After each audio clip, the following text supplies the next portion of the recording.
South Australia I was born, here away, all away. South Australia, around Cape Horn, we're bound for South Australia. Welcome back to the Unlimited Expedition. This week we're on the Eyre Peninsula in South Australia. Check it out.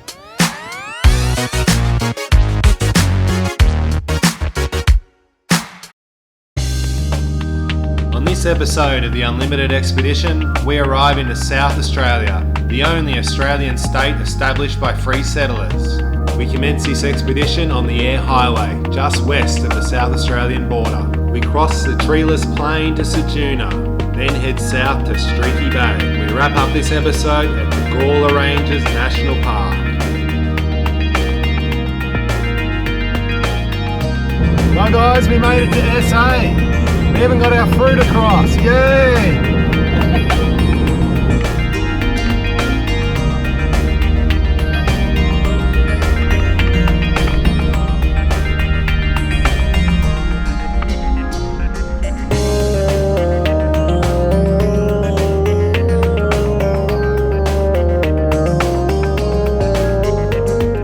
On the South Australian side of the border, the Eyre Highway runs very close to the cliffs.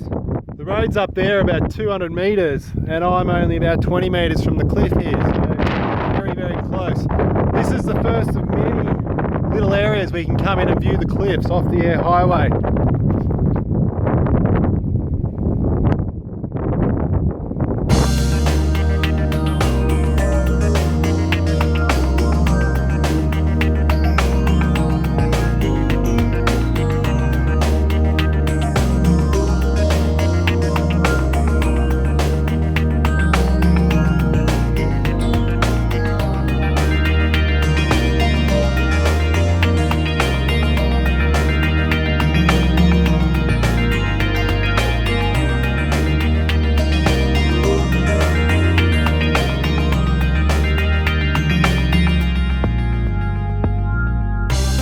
The name Nullarbor is an adaptation from Latin, null meaning no and arbor meaning tree.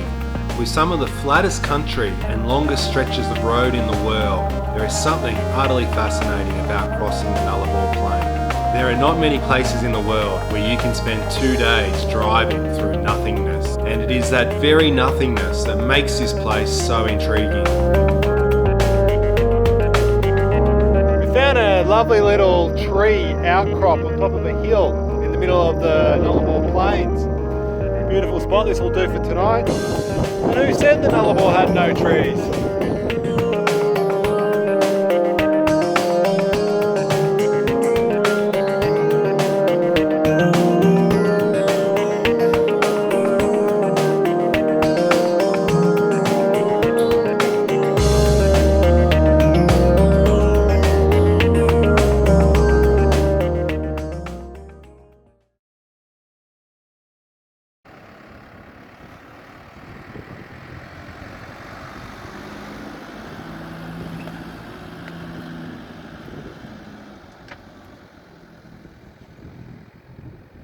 Morning guys, we're back on the Eyre Highway. That was a very nice little camp there last night in the Nullarbor. So if you had a bit of trouble with sleeping with the road train noise, even though we're probably a couple of 100 metres from the road, I didn't have much trouble myself, but they are quite loud, I've got to admit. The only people that seem to use this road are the road trains and tourists. You don't really see anybody else out here. I mean, if you want to get from Adelaide to Perth, you fly, right? So, strange sort of road. South Australia must be the unofficial windmill capital of Australia, and they're pretty proud of them too.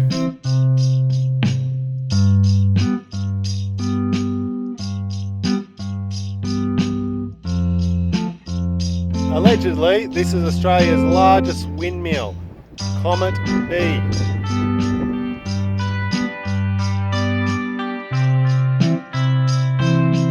That was quite interesting. I've never seen a windmill museum before. It's getting pretty hot out here. It's about 42 degrees now. It's not lunchtime yet either.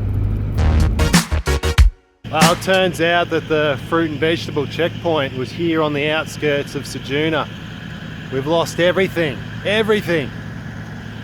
So we're headed into the supermarket now to restock.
This will be our spot for tonight.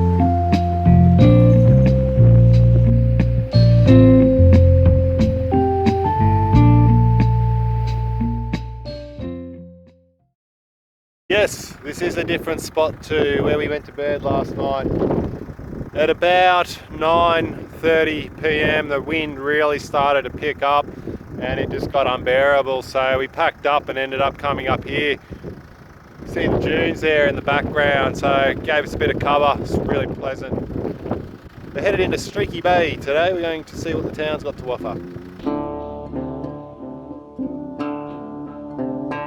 There is something very unique and charming about South Australian architecture.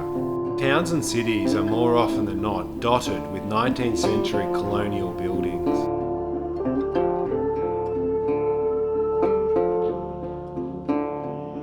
This is a replica of the largest great white shark ever caught. It was caught on a fishing boat.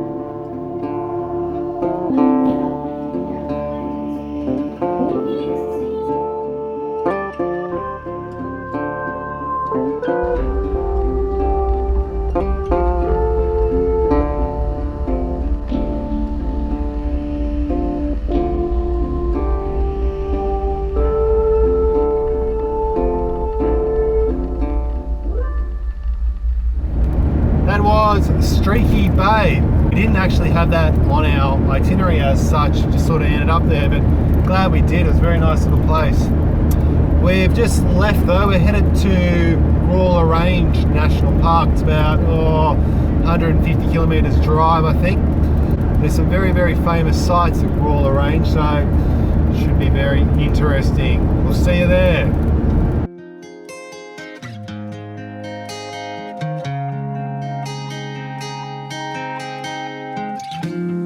Gawler Ranges are located on the central north of the Eyre Peninsula. Perhaps most famous for the land speed record set at Lake Ceduna, Gawler Ranges does have a lot to offer the overland traveller.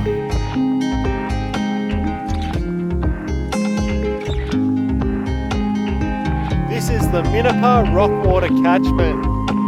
It's built in 1913. Basically it catches the water off the rocks, and then it was used to feed to the steam train that used to pass through this area carrying the wheat.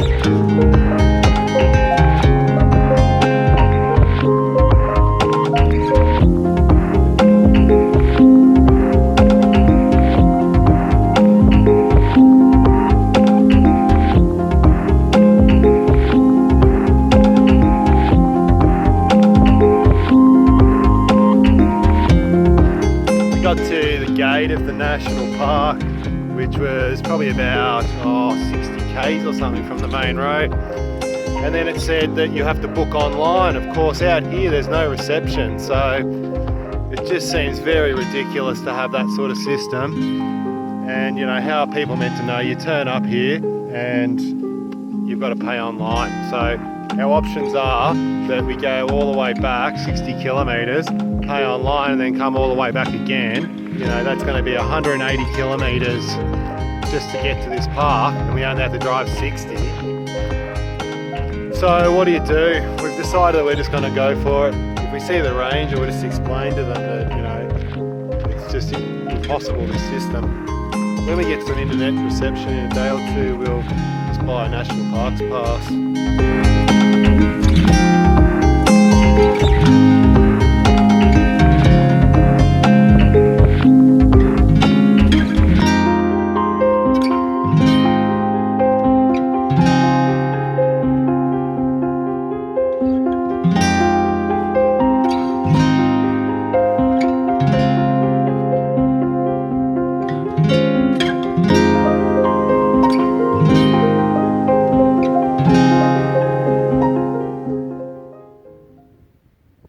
This is Yandinga Falls. Not much water coming down. Dry as a bone out here. It's a beautiful landscape though. It's got the same sort of rock formations as the previous place, the organ pipes. These sort of rocks that crack along their vertical sides. These bald hills with the rocks all over them are just fantastic. Beautiful country.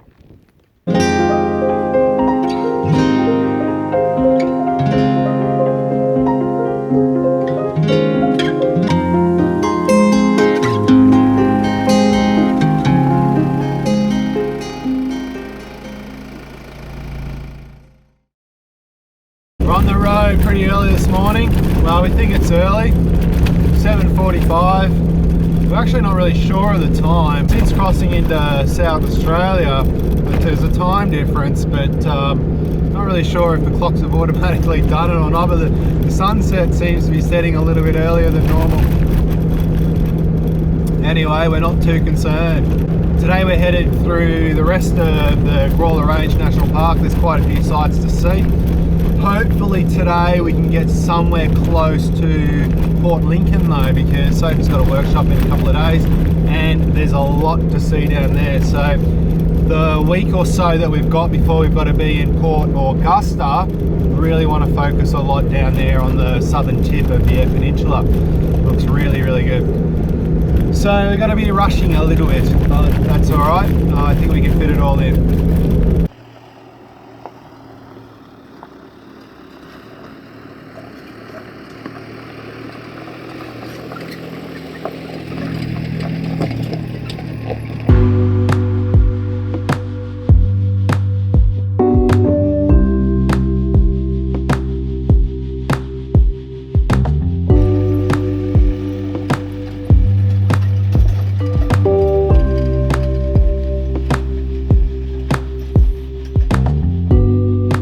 Ranges has huge significance to Aboriginal people who have lived in this region for tens of thousands of years.